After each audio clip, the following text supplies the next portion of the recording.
इस बलिया नगर विधानसभा के लोकप्रिय विधायक और उत्तर प्रदेश सरकार के यशस्वी परिवहन मंत्री और बलिया जनपद के गौरव हम सबके अभिभावक मान्य श्री नीरज शेखर जी समेत सभी अभिभावक के शुभ हाथों से माननीय मुख्य अतिथि जी का स्वागत और सम्मान हो रहा है। एक बार जोरदार ताली बजा के पूरे सदन से आप सब भी स्वागत और सम्मान करें और हमारे अतिथियों को आप सब अपने ताली के माध्यम से ये बताएं कि बलिया आप सभी से अपने अतिथि से कितना प्रेम करता है और अपने अतिथि का कितना सेवा सत्कार और सम्मान करता है। इस प्रतीक के लिए एक बार पूरे सदन से जोरदार ताली बजा के पूरा स्वागत सम्मान हमारे अतिथिगण का बहुत बहुत धन्यवाद।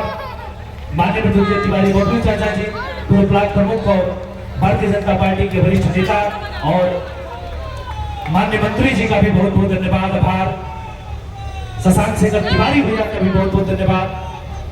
और मेरे साथ सब लोग मिलके बोलेंगे जय परशुराम, जय परशुराम, जय परशुराम, बलि बलि बिरगू बाबा की।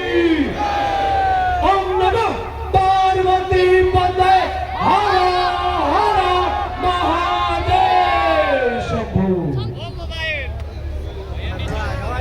और मैं भारतीय जनता पार्टी के यशस्वी जिला अध्यक्ष आदरणीय श्री संजय मिश्रा जी का भी भव्य स्वागत सम्मान करता हूं।